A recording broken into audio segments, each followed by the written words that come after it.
The meeting of the September 11th TRPA hearings officer to order at 2 p.m.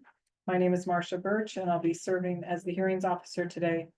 First item on the agenda is approval of the agenda. Have there been any changes? There have been no changes to the agenda. All right, seeing none, I'll approve the agenda as it was posted. Third item on the agenda is public interest comments for no action. Any member of the public who wishes to address the hearings officer on any item that is not listed as a public hearing item on the agenda may do so at this time. Public comments on hearing items will be taken at the time those items are heard.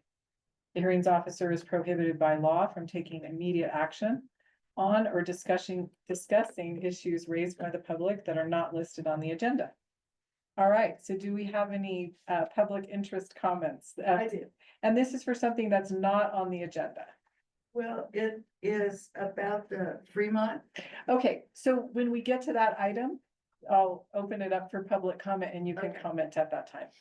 Any just general interest comments? Okay, how about online? I will see online. Any member of the public who wishes to comment at this time, please raise your hand now by clicking on the raised hand button at the bottom of your Zoom screen. There are no hands raised to comment. All right, then I will close the public interest comments. Item 4 is announcement of appeal rights. Any decision of the hearings officer is appealable to the TRPA governing board. The notice of appeal, which can be found on TRPA's website, and associated fees must be filed within 21 days of the hearings officer's decision. All right, and that brings us to our public hearing items. And we have a few today. We're going to start off with item 5A. And this is the Fremont multifamily residential, 1050 Fremont Avenue, City of South Lake Tahoe, California, assessors parcel numbers 027-170-012 and 027-381-001. TRPA file number ERSP 2025-0175. All right, and this is Jen's item, Jen Sell. Jen Sell, for the record, principal planner with TRPA. This was a project, as you mentioned, we're calling it the Fremont Multifamily Redevelopment Project. It was reviewed by WBA as an expedited outsourced consultant. We have Jesse Walker on the line that reviewed the project with WBA, and that it will be issued by TRPA if approved. We also have Nick Eckline in the room. He's the consultant representing the applicant for this project. I believe in the staff summary, it was mentioned that the project was going to the city for approval. Just an update on that. It was approved at the city and also the local fire department through a public process. The slide is just showing a map of where the project's located for context there. This is on the former site of the Nels Hardware commercial and retail store. Right next to it is the Lake Tahoe bowling alley, and it's located on Fremont Street. So the proposal is to redevelop the existing hardware site into 11 market rate residential units. So it'd be 5 duplexes and 1 standalone unit. There is no subdivision approved or proposed at this time, and there's no bonus units associated with this project. It is within the BGA Tahoe community plan. The regional land use for this particular site is mixed use, and it is located within a town center. It's before the hearings officer today because multifamily is a special use at this location, and the creation of 4 or more residential units require hearings officer review. You go to the next slide. This is just showing the existing condition of the Nels Hardware as it is today. This is class 7, high land capability. It's about 90% covered. So there's a lot of verified coverage that would be used for the property and the proposed project. It has roughly 8,200 square feet of CFA associated with the property that's been verified. So that would be converted into the 11 units, and then there'd be a remaining 20 single family RUUs banked on the property as a result of the project. The existing site is under B&P enforcement, and so the new project will be installing B&Ps. Go to the next slide. This is showing the layout and configuration of the duplexes and then the single unit, as well as just two elevations for reference. As far as planning considerations for this property, the first to mention is the B&Ps. So the existing site is under enforcement. The new project will have B&Ps installed and a certificate issued for the property. The project will also have a deed restriction for density, so not shown on these plans is an adjacent, smaller postage stamp parcel. So there will be a deed restriction for density purposes between those two parcels. The adjacent parcel that's gonna be deed restricted, that will not be built on. But we have asked as a condition of approval that they include that parcel on the final plans as a condition of approval. Other planning considerations for this, just to mention, compatible uses, which is a special use finding, for this one. For this proposed, parcel, I mentioned it is within the Bijou Tahoe, town center. The regional land use is mixed use. Parcels adjacent to this project to the east and north include commercial uses, so the Tahoe Bowl is mentioned. There's also a pub and restaurant. There's tourist uses on the adjacent parcel. And then to the south, there are residential units, which includes a mix of multifamily. There's an apartment building, and then also duplexes and single family. Lastly is planning considerations is scenic. So the project will be slightly partially visible from the scenic corridor. So the project does have to comply with approved earth tone colors and then screening of any mechanical equipment, and the height is within compliance. As of today, I've not received any email public comments. And so that's the end of my presentation. And I welcome Nick, if you'd like to speak to the project at all. Just stay. Yeah, you can stay there, you can come up. I'll stay It's up here. to you. It's a Yeah, small that's room. fine, yeah, that's Nick fine. Exon on behalf of the property owner, glad to be here before, today. As Jen referenced, the project went before the City of South Lake Tahoe Planning Commission, 2 weeks ago. We received unanimous approval. Some things we discussed at that meeting that I just would like to reiterate, and again, just kind of touching on some things that Jen had previously mentioned. This is a strong infill development site in close walkability to transit and day-to-day uses, from Safeway to shopping to eating and drinking establishments. You know, in looking at the parcel size, the project proponent utilized kind of the sizing limitations that the City of South Lake Tahoe has established as they look to promote various different housing models. So we were interacting, I should say, with the City of South Lake Tahoe kind of continually throughout this process. It's an exciting opportunity in the heart of City of South Lake Tahoe. This area is in the area that will be incorporated into the Midtown Area Plan. That was on the City Council agenda on Tuesday.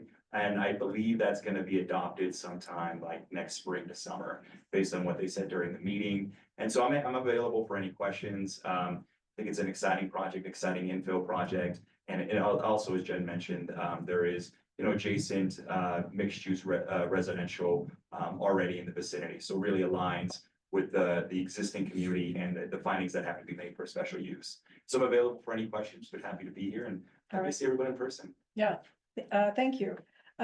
I do have a question about the additional parcel Yes, and what the future is for that parcel. that right now, it will likely be a single family residential unit. Okay, and it'll just be part of this project area for purposes of density Exactly. and coverage, is it? Only for density. Only for That's the density. only deed restriction that is required at this time. Okay, And we've engaged with the city, and both of the parcels will be included in the Midtown Area Plan. okay, and then it's in a footnote, I just wanted to confirm, so the Midtown Area Plan isn't going to change anything about, this is still a special use, we would be going through the same process right now, Correct. if that was in place. Yeah, okay, Well, so, you know, I would say the Midtown area plan, this probably wouldn't be a special use and you could build it, like, you have much more opportunity. Okay, And so the permissibility on the site is expanded, also is the development potential. And what I mean by that is less of the coverage, because as Jen referenced, it's essentially all covered. It's more of a function of height. And so upon adoption of the Midtown area plan, your options would be expanded in comparison with what we have now. okay, all right. Okay, so I do not have any additional questions at the moment, so I'm gonna, and we haven't received written comments, so I'm gonna open it up for comments here in the room. Thank you. Myself and my husband own the building on the other side of the, projected 3 duplexes. Okay, I'm gonna stop you. Can you say your name for the record, Oh, I'm please? sorry. It's okay, CJ Burgess. okay, And so we own that 2-story building just behind that block of 3. And I have some issues about environmental studies, geology studies, the placement of the property in particular. Because if these are 3-story buildings, I won't get any sun at all, none. And the past years, that super large tree that's very large there in the middle, the shade blocks my roof. And I have freeze back because of that. That goes into my units top down to the bottom with moisture. So that would mean I wouldn't have any sun across the whole back of my building, which would be very inconvenient for me. 3 stories is pretty high. And on the other side where the Nels building is, seems to me to make a lot more sense to have 3-story buildings. Because it's more commercial all on that side. On the other side where my building is, it's more residential. And that structure, these structures would risk my building being musty, moldy, and damp with no way to get any sun at all. I mean, it would be bad enough to have, if the plans were switched, to have the 2 and the single family. I mean, it would still affect me, but not as much as those 3. And that's certainly a concern of mine. The loss of sun, and is this project due, is it subject to low income? Oh, financial, yeah. No, so the way each jurisdiction around the Tahoe Basin, please correct me if I get this wrong, everybody. And each jurisdiction around the Tahoe Basin handles how they do affordable housing differently. City of South Lake Tahoe, they developed their affordable housing, we'll just call it policies. And what they look to do is kind of incentivize people to do smaller, ideally more affordable units.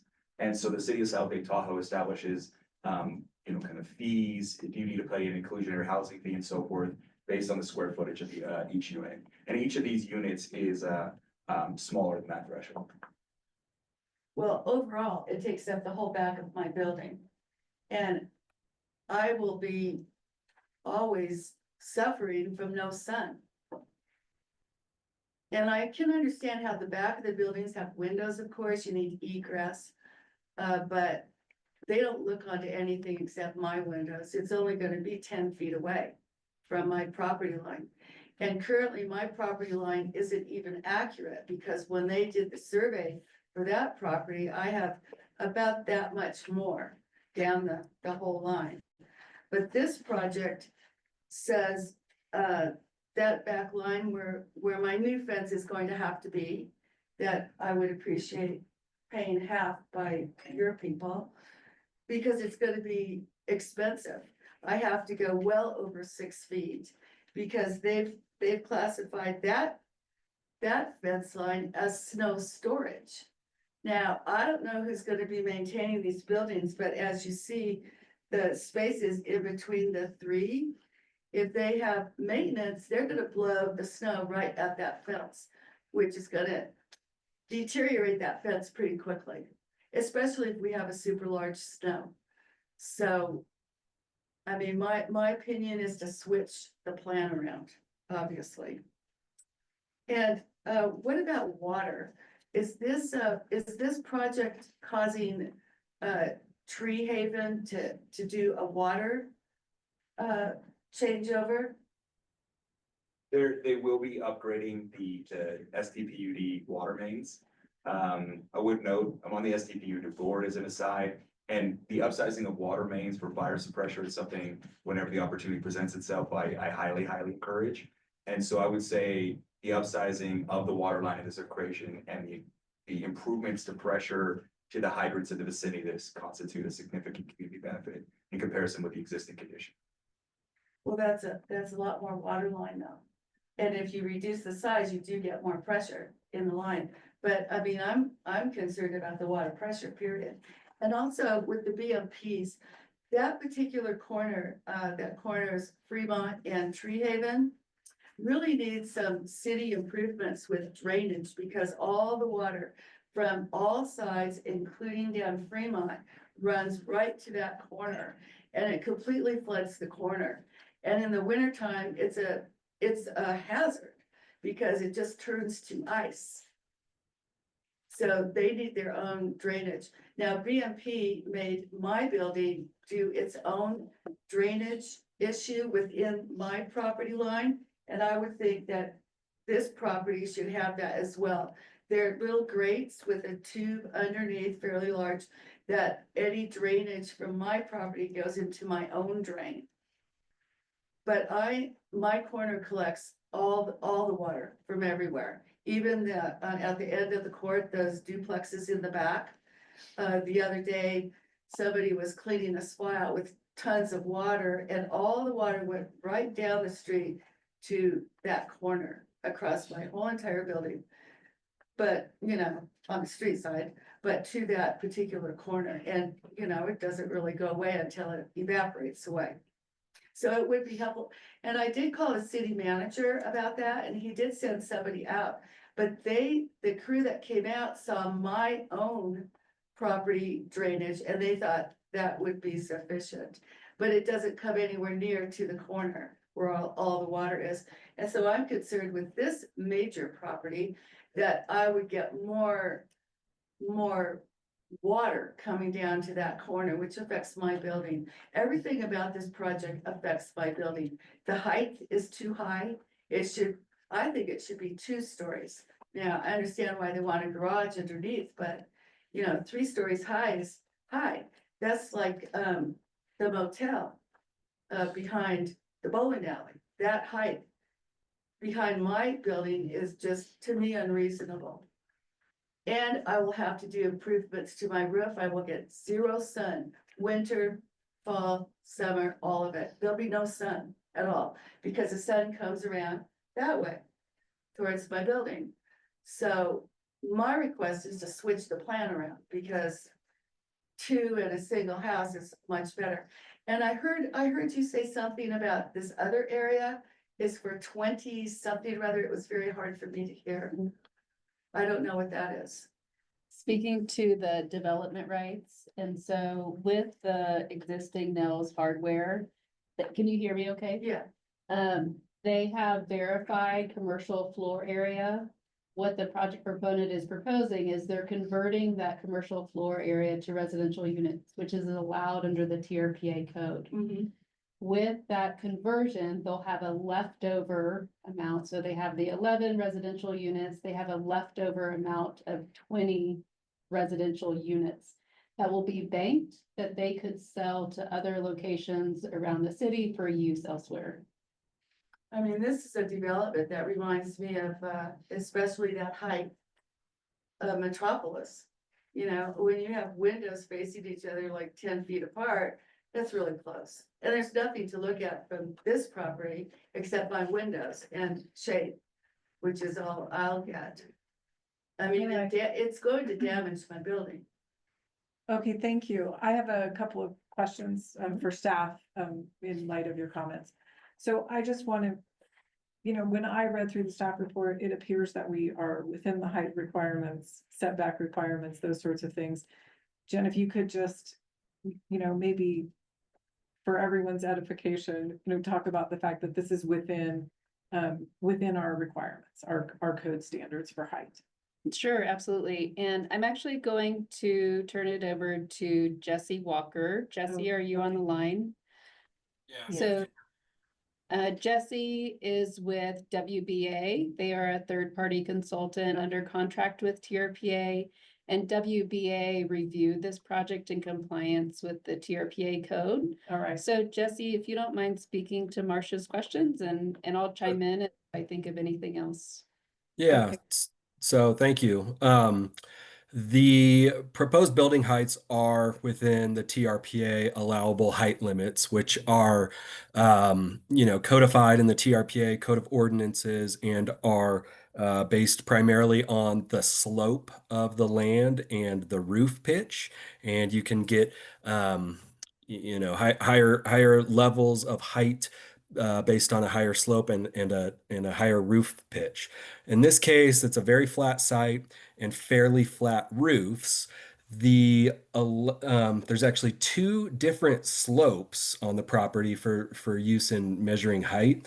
On one area, there's a 0% slope, and that would allow a maximum height of 25 feet and 2 inches. In other areas of the site, it's a 0% slope. Oh, I'm sorry. Sorry, let me start over. 0% slope allows for a 25-foot and 2-inch height. Other areas of the site have a 2% slope, which allows for a maximum height of 25 feet and 8 inches. All the duplex units and the one single family unit are below that height. The proposed building height for the duplex units is 25 feet 2 inches, and the single family unit is a proposed height of 25 feet and 1 inch. Does that answer your question? It does answer my question regarding our height requirements. I also, there was this question regarding BMPs, and so this site at the moment, it sounds like is not in very good shape when it comes to BMPs. And so just briefly, and Jen might be able to contribute to this as well. The process that TRPA goes through. So the BMP plan, well, that will all be approved by TRPA staff. And that's something that this project will essentially be, it will be a vast improvement is my understanding. Correct. And Jesse can chime in if he has additional information here. BMPs are required as part of the approved site plans. So this site plan I know is difficult to see here, actually showing some of the BMPs that are proposed. But the site will be required to have full BMPs for the entire property. The requirement under the TRPA code is to infiltrate stormwater for a 24-hour, 1-hour storm. Okay. One All right. other thing I just might add, Jen, if you don't mind, is another thing to think about here in regard to BMPs and stormwater runoff is that this project is achieving a reduction in land coverage. So less land coverage, less runoff. So not only will there be less land coverage, less runoff, but now they'll be infiltrating and treating all the stormwater on site, which should improve the situation significantly. All right. Thank you, Jesse. You're welcome. All right. So do we have any other comments from anyone? I just have a little more. I believe I heard that the coverage exists right now at 90%. So that must include all the asphalt everywhere around. That is correct. Okay, so coverage is existing. You can put something else on there because it's already covered. Exactly. So prior to a redevelopment project, a project proponent is required to verify what is legally existing. And so that verification process happened before we received this application. And it was verified that the site has roughly 89% coverage, and that does include the asphalt, any walkways, and then the building footprint itself. And then my other question, I want to get back to this fence that it's going to have to be erected. And I think if the plan stays the way it is, and I'm suffering with no sun, and they're calling this snow storage on that back fence, I need a substantial fence. I would have to apply with TRPA for all of this. I know permit and approval and all of that, but I'm suggesting that we share that expense, because it's going to be overwhelming, I'm sure. My suggestion would be to have blocks on the ground up a ways, because if it's wood, it's going to deteriorate the fence line. And then from the block to go up, probably with wood, I don't know, a little bit higher. But I'm more concerned about the ground level with snow storage and water drainage and, that's my issue. Plus, really, the shade. I'm really concerned about the shade and no sun. I don't think this project should deprive another project of sunshine. Especially since we live in Tahoe, we never know how much snow we're going to get. I've already had freeze back just from that one tree in that one area behind the tree. So if it's covered with 3-story buildings, it's gonna be my whole roof, which means I would have to improve my roof in order so that I don't have freeze back. And this project is gonna cost my project a lot of money just to exist and stay safe for my tenants. I have 8 units there. We're happy, if you want to give me your contact info, and kind of an aside forum, would be happy to kind of connect with you and the property owner in terms of the fence. She's a wonderful, wonderful woman. And so, yeah, I think that would be a conversation we'd have that, like, be willing to have. Generally speaking, as an aside, fence permitting would be done with the city and not TRPA, and they make it a pretty straightforward. Well, I understand it would be part of TRPA because you're establishing coverage, and it would need an application. Okay, so I'm gonna stop that because we're not considering the fence Oh, today, right? It's not part of, Let me go back to the roof then. I really have to put my foot down on this roof height. okay, Because I've got to have sun. and I have heard your comment and I thank you for bringing your All right, comments. thank you. Yeah, and I'm gonna go ahead. Anyone else in the room want to comment on this project? Okay, let's see if there's anyone online who has a comment. Any member of the public wishes to comment on this item, please raise your hand now by clicking on the raise hand button at the bottom of your Zoom screen. There are no hands raised to comment on this item. All right. Then I'm gonna go ahead and close the public hearing for this item. And I thank you for bringing comments, and thank you to the project proponent for providing your representatives to assist with the answering some of those things.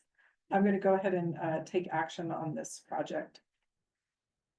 And I'm going to approve the required findings, including the finding of no significant effect, and approve the proposed project subject to the conditions in the draft permit.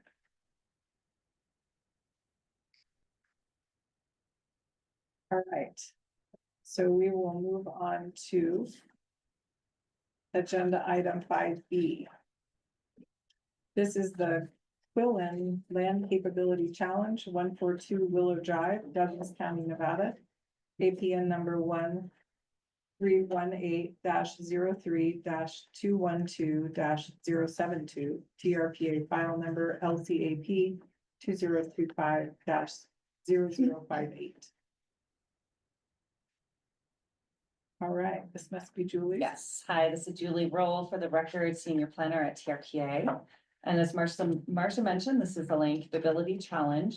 And the project was reviewed by TRPA soil consultant Marshall Munike. Based on her evaluation, staff recommends adjusting the land capability from class 4 to class 6.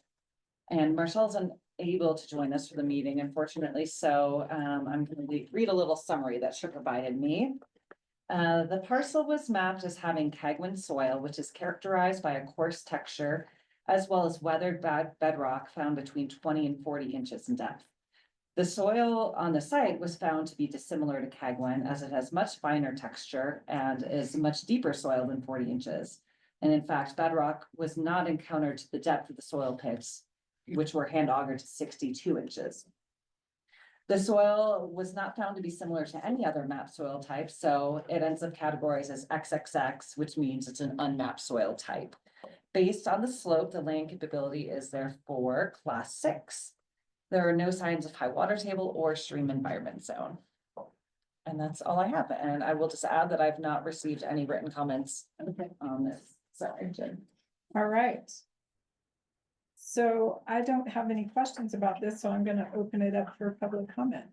Does anyone want to comment on this land capability challenge? Question. It's our property. Oh, it is. Oh, okay. Okay. So we'll go ahead online and see if there are any comments. Okay, if any member of the public wishes to comment on this item, please raise your hand now by clicking on the raised hand button at the bottom of your Zoom screen. There are no hands raised to comment this item. All right, then I will close public comment. And I will approve the land capability challenge as it was proposed in the staff report.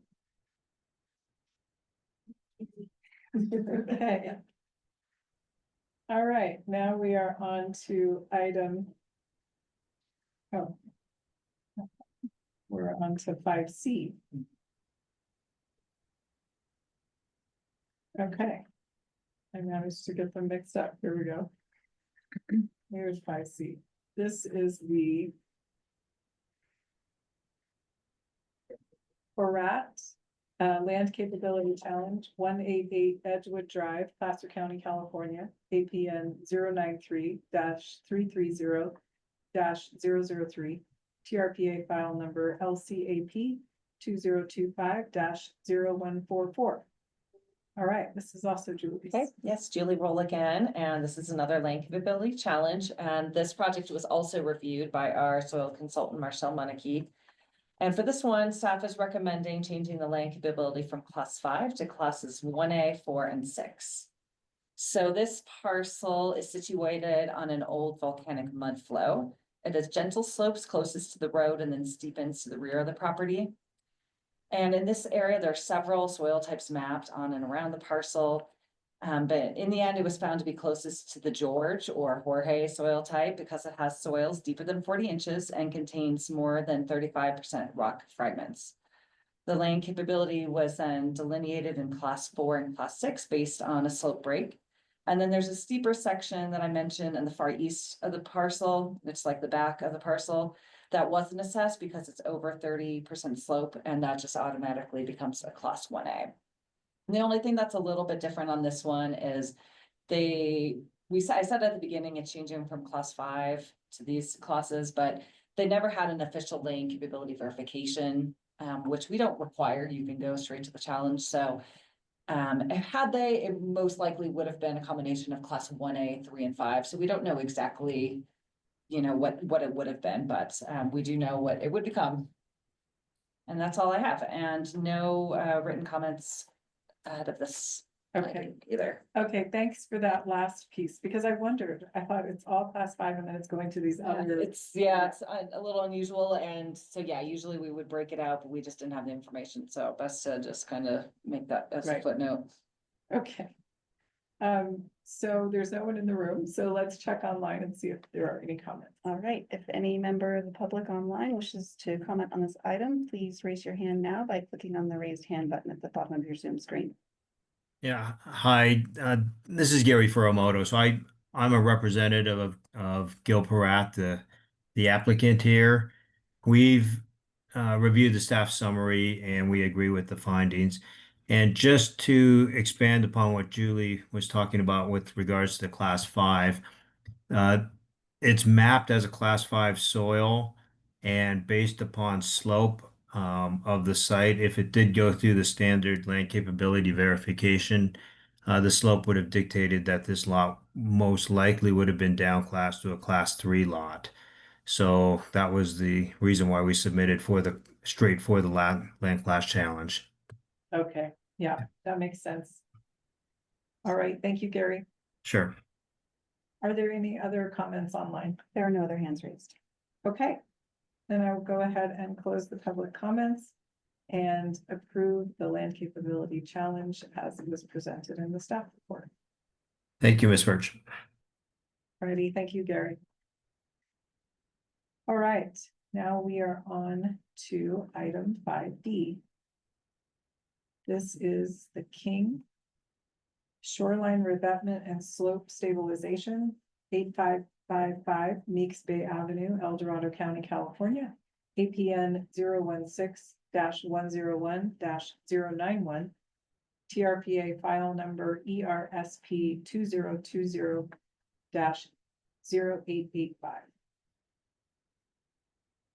All right. And this is Tiffany Good's item. I'm Tiffany Good, for the record, principal planner in the permitting and compliance department. This property is located in plan area statement 149, the Rubicon plan area statement, where specifically in shore zone tolerance district 4, where shoreline protective structures are special use. And that's why it's being heard by the hearings officer today. The existing shoreline has been stabilized in the past, but continued wave action has contributed to the displacement and general destabilization of this relatively steep section of shoreline that goes down into the lake. So the applicant has proposed to add some additional large boulders, kind of right along, right above the high water line. In addition to kind of repositioning some of the existing boulders are out there to create a stabilized toe. And this will protect the slope and also help to absorb wave energy. And then they'll, as you can see in the drawing, they'll gently slope the shoreline stabilization and protection back upland. They'll infill some of the larger voids with smaller rock. They'll also stabilize the slope with some geotextile fabric. And they'll be placing soil and gravel and some vegetation pockets in there.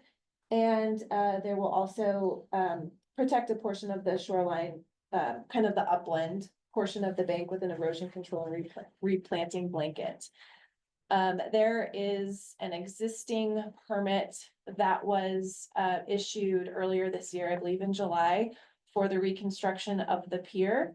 That permit has recently been acknowledged. And so these two projects do kind of work in tandem with one another and have been reviewed somewhat concurrently to make sure that they are in agreement with one another. Have not received any comments as of the date of this hearing. Okay. Thank you. I went through the staff report and I don't have any questions at the moment, so we don't have anyone here in the room. Let's check online and see if there's any public comment on this item. All right, if any member of the public online wishes to comment on this item, please raise your hand now by clicking on the raised hand button at the bottom of your Zoom screen. There are no hands raised to comment. Okay. Is there any representative from the applicant who might want to chime in? Susan Simon was the representative. She wasn't sure if she was going to be able to Okay. join. She is online. I'm gonna Okay. ask her to unmute. Yeah, if she would like to. I don't necessarily need an explanation about anything. I just wanted to give her an opportunity. Looks like she's not unmuting. Okay. Oh, wait, she just did. Hi, Susan. Susan, go ahead and unmute yourself. Working very well, so, anyway, Susan, can you hear me now? Yes, we can. I'm the representative. The slope is really deteriorating fast, so, you know, we need to get started on this project as soon as possible, so, I don't really have any comments. You know, it's as designed is how we're gonna construct it. So you know, if you guys have any questions. No, I don't. Thank you, though. Thank you for checking in. Okay, And Jessica, did you say there were no other hands There are raised? no other hands raised to comment. All right, so I'm gonna go ahead and close the public hearing. And again, I don't have, this was a great staff report. I don't have any questions. I'm gonna approve the findings contained in the staff summary, including a finding of no significant environmental effect. And I'll approve the project based on the staff summary and subject to the conditions contained in the draft permit. All right, and that brings us to our last item. Item 5E. And this is the Bears Den Tahoe Coalition for the Homeless. Change in use motel to multifamily dwelling. 2250 Lake Tahoe Boulevard, City of South Lake Tahoe, California. Assessor's parcel number 023251-030.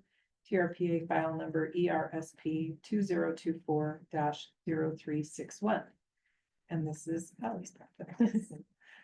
So this property is located on Highway 50 at the end of Tahoe Keys Boulevard. There are an existing 4 structures on this building.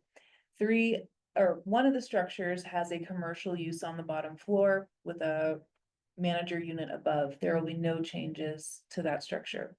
The other 3 consist of 21 tourist accommodation units and 1 additional residential manager unit.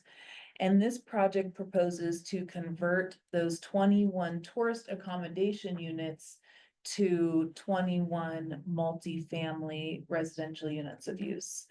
This, the project applicant is the Tahoe Coalition for the Homeless. These units will be deed restricted as affordable housing and managed through Tahoe Coalition for the Homeless, along with the city. The city is heavily involved in this conversion project. And so these units will be for housing.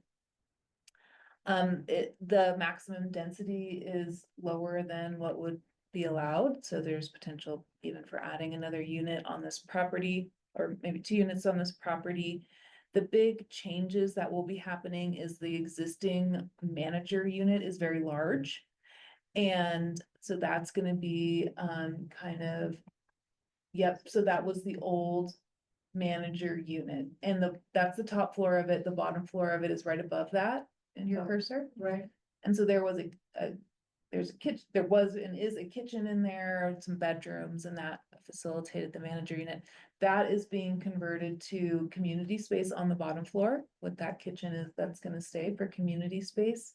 And the upstairs of that manager unit is being converted to office space for Tahoe Coalition for the Homeless staff to use throughout the year. So those are the 2 big changes happening, other than converting these rooms to multifamily. So that's- Okay. yeah. And this, similar to the last project that came, it's currently being used in this way, correct. right? Okay. Yeah. All right, so have you received any public comment? I have not received any public comment. Okay. And is there any representative from the applicant who would like to say anything? Doesn't look like there's anybody else on. Oh, wait, Nicole Yeah, Nicole. Zborsky. Nicole Zborsky, go ahead and unmute yourself. Hi, for the record, I'm Nicole Zaborski. I'm a board member with the Tahoe Coalition for the Homeless, and I was with you all on the last project that we were doing the conversion on. This property is we're still under construction, so we still are working towards getting it fully occupied. It's probably like, I believe, just under 70% occupied at this point. And we have a CDBG grant, which stands for Community Development Block Grant with the City of South Lake Tahoe. And we're working on some final improvements to, bring it up to code and for the changes in use and to accommodate Americans with Disabilities Act and some other improvements. So that's kind of the status of this particular property. It is partially occupied, though, by individuals who are vulnerable in the community. I do believe if you had any specific questions pertaining to the city, that Jessica Wackenhut-Lomelli, who's the housing manager, is on the meeting as well virtually. If you wanted to reach out to her, and she may be willing to just make some public comment as well. So I'm just obviously advocating for approval of this project. So thank you. Thank you, Nicole. All right, so is there anyone else online who'd like to make a comment? There are no other hand. Oh, there goes Jessica. Yeah. Hi, Jessica. Thank you for unmuting me. This is Jessica Wackenhut-Lomelli with the City of South Lake Tahoe. Today I would like to strongly recommend the conversion for this project. As Nicole stated, we have worked very closely with Tahoe Coalition for the Homeless on their 3 properties, but specifically on the Bear's Den property, which was acquired through the Project Home Key funds through the state of California. And the city has partnered with Tahoe Coalition on about $1.7 million in community development block grant funds to rehabilitate this property to meet current building codes. And so I'm happy to answer any questions if there are any. Thank you. You, She said this is 2 of 3. okay, right. Okay, so let's check one more time and make sure there's no other public comment. There are no other hands raised, but let me ask again to give them an opportunity. Okay, If any member of the public would like to comment on this item, please raise your hand now by clicking on the raised hand button at the bottom of your Zoom screen. There are no other hands raised to comment on this item. all right, thank you. So I'll go ahead and close the public hearing. And I'll approve the required findings, including a finding of no significant environmental effect. And approve the proposed project subject to the conditions of the draft permit. And we can adjourn. Thank you.